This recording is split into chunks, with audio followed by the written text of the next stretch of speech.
میں ان کا اس زمانے سے فین ہوں جب اور ابھی بھی یہ پاکستان تحریک انصاف میں میں ان کا فین ہوں. اس میں تو دل خوبی ہے. ابھی یہ آپ کا فین. میری بات تو سنیں نا. پہلی بات تو ہے بغیر لگی لپٹی رکھے سیدھی بات کرتا ہے. ٹھیک ہے نا. وہ جو ہے یہ مفتیان میں اور علماء اور مشائخ میں ایک لبرل آواز ہے, ماڈریٹ آواز ہے.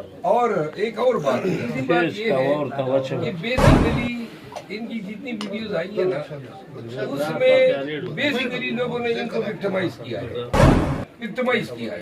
مطلب یہ ابیوز کیا ہے لوگوں نے. اعتماد چھوڑیں, وہ اعتماد تو ان کو کرنا ہی نہیں چاہیے, لیکن یہ بھی اعتماد کرنے کے لیے ہر وقت تیار ہوتے ہیں. اس کے بغیر کام نہیں ہوتا نا. یہ بتا دو الیکشن ہوگا یا وڑے گا؟ نہیں, الیکشن تو ابھی تو جو ہم نے کے پی اٹھا لیا ہے تو شاید خدشات ان کو پیدا ہو گئے ہیں جی. یہ ووٹ کہاں سے آئے گا یہ میاں صاحب کی. یہ 2 دن شام جب دیکھ رہے ہیں نا ماشاءاللہ یہ لوگ تو کہہ رہے تھے 5 بندے بھی نہیں ہوں گے, لیکن ہم جو دیکھ رہے ہیں آپ نے 2 درسے سمندر کر دیے. ہم یہ کہہ رہے ہیں نا وہ سب چیز سندھ میں بہا کے. دیکھیے میں آپ کو ایک بات بتا دوں, اس ویڈیو کے تھرو یہ پہنچنی بھی چاہیے. سب سے اہم بات یہ ہے ذوالفقار علی بھٹو صاحب نے دھمکیاں دی تھی اس زمانے میں 73 میں ساؤتھ, لیکن اخیر میں انہوں نے آپریشن کر بھی دیا. اور جب آپریشن انہوں نے دیکھ لیا تو انہوں نے کہا یہ آپریشن ہے, تو پھر ان کا خوف ختم ہو گیا. ہمارے اوپر جو ہے کے پی میں اور پاکستان میں خوف اور فستائیت کے ذریعے ظلم و جبر کے ذریعے طاری کیا. اب خوف کس طرح, پرچے پکڑنا, اٹھانا, وا کرنا, یہ ساری چیزیں ہم بار بار بھگت گئے. اب ہمارا خوف ختم ہو گیا. لیکن آپ کا تو ختم ہو گیا. آپ نے آپ کی جو جلسوں نے سندھ والوں میں پنجاب والوں میں بھی دم ڈال دیا. تو ہم 2 دن سے کراچی کی طرف فیصل آباد جا رہا ہوں.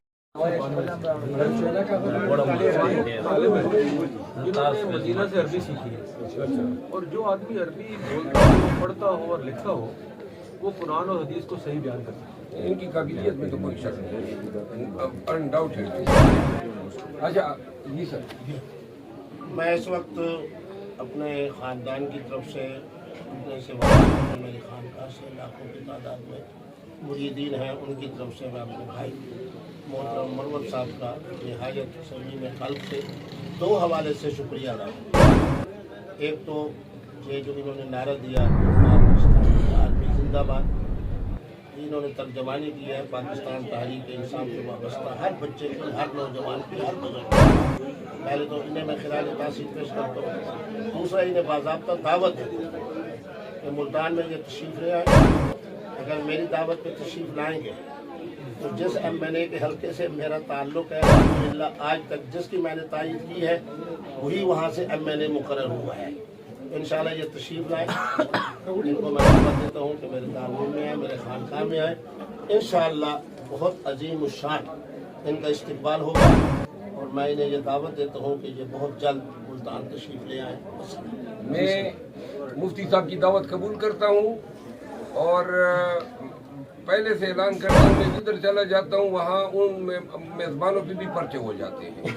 تو لہٰذا اعلان کرتا ہوں کہ صرف خانقاہ دیکھنا اور ان کے ساتھ جو ہے ان کی میزبانی انجوائے کر کے واپس آنا ہے. کوئی سیاسی ایکٹیویٹی نہیں ہوگی, تاکہ مجھے بے شک تکلیف مفتی صاحب کو میری آمد